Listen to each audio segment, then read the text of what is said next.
एक था गडू। गडू एक नन्हा खरगोश था जो एक बड़े और खूबसूरत जंगल में रहता था। वो बहुत शरीर और शरारती था, लेकिन इसका दिल बहुत बड़ा और साफ था। एक दिन गडू को पता चला कि इसके जंगल में एक बड़ी गाजर का मुकाबला होने वाला है। जो भी सबसे बड़ी गाजर उगाएगा इसे जंगल का बादशाह माना जाएगा। गडू ने फैसला किया कि वो भी इस मुकाबले में हिस्सा लेगा। गडू ने सख्त मेहनत शुरू की।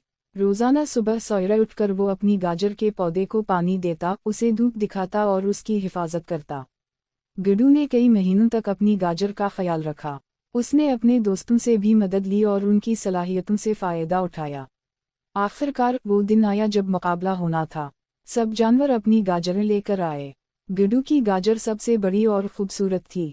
जब जजू ने गडू की गाजर को देखा तो वो बहुत मुतासिर हुए और उसे जंगल का बादशाह बना दिया। गडू ने अपनी मेहनत और दोस्ताना रवैये की बदौलत न सिर्फ मुकाबला जीता बल्कि जंगल के सब जानवरों का दिल भी जीत लिया। इसने सबको बताया कि मेहनत और मोहब्बत से हर काम मुमकिन है। इस कहानी से बच्चों को ये सबक मिलता है कि मेहनत, मोहब्बत और दोस्ती से हम बड़ी से बड़ी कामयाबियां हासिल कर सकते हैं।